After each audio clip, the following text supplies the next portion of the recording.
So I want to give a quick video of why I stopped working for Angi Leads or Home Advisor as it used to be. And I think they acquired some other apps. But, when they approached me, they called out to me and they were like, hey, we need some people in your area. And the leads cost about like on average $25, right? That was the pitch they gave to me. But when I joined on the team, I rarely reached anybody that was a lead that was for $25. So, and then it was very restricted. Like you couldn't do plumbing work. You had to, I can only list myself as a handyman. I couldn't list myself as, or put skills as electrician or plumber because I didn't have a license. So therefore I was always getting jobs that says hire a handyman, and the details would be so vague that sometimes I couldn't get the job or perform it because it wasn't detailed as it should be. So right here we see that it says hire a handyman, and a lot of times with my experience in my area, it was a lot of elderly people. And so right here it says, the customer did not provide additional comments.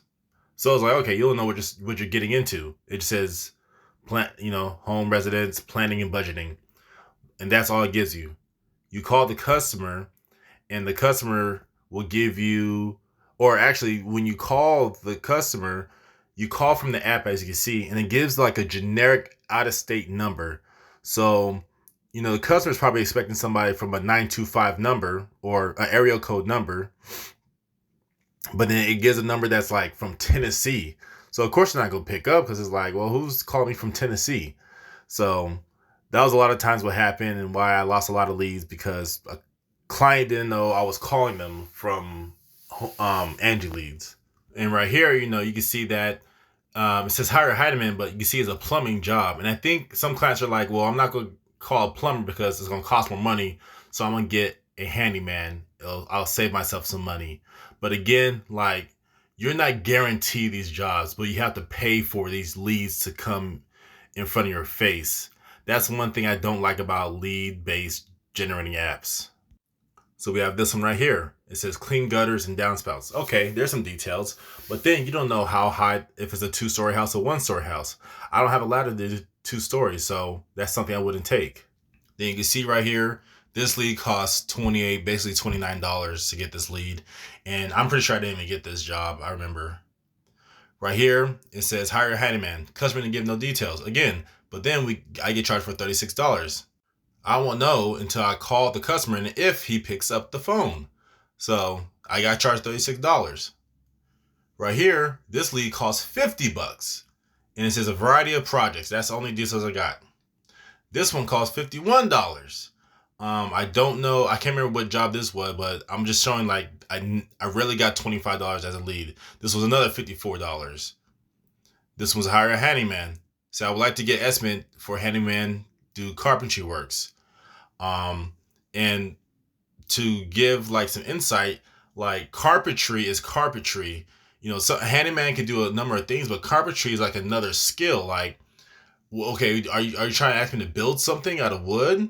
Like, I might not know how to do that. So it gets very complicated. Back then, I'm not sure how it is now, but back then it got very complicated because they're like, okay, handyman can do they probably think a handyman can do everything, but not all handyman can do that. And then there wasn't a field when you're signing up that you say, okay, I'm a handyman. Here's the skills I could do. I could do carpentry. I could do plumbing.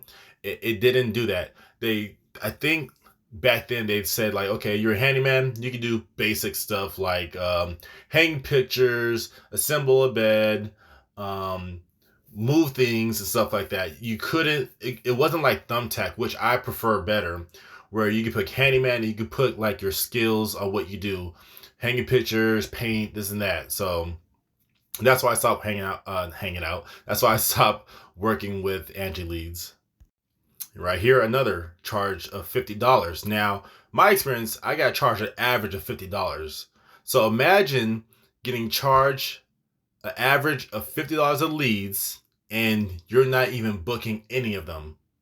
Imagine that. And like I said, there's sometimes it says they give you a little bit of details, but again, you're not guaranteed to get that job. Here's a painting job. and I'm pretty sure I contacted them and they didn't answer because I remember not doing the job, and I got charged $55 to get that lead. This one was another $50. So you can see that I really didn't make no money. Probably broke even, maybe even lost money working for Angi Leads, and it just didn't work out for me. I won't say that it won't work for nobody else. Maybe somebody that has a license, maybe, but for me it didn't work. Again, this was a few years back. It's probably changed. It's probably better now. But one of the reasons why I stopped doing it because experience didn't match up to what the salesman said. That was one thing, and then just their platform and the structure just didn't work for me. Thumbtack, I prefer Thumbtacks 10 times over than Angi Leads, and I still use Thumbtack to this day like when I have a slow week. So that's the reason why I just want to make this video, why I stopped working for Angi Leads. Again, it might be better, maybe not, but I don't work with them anymore. Thank you guys.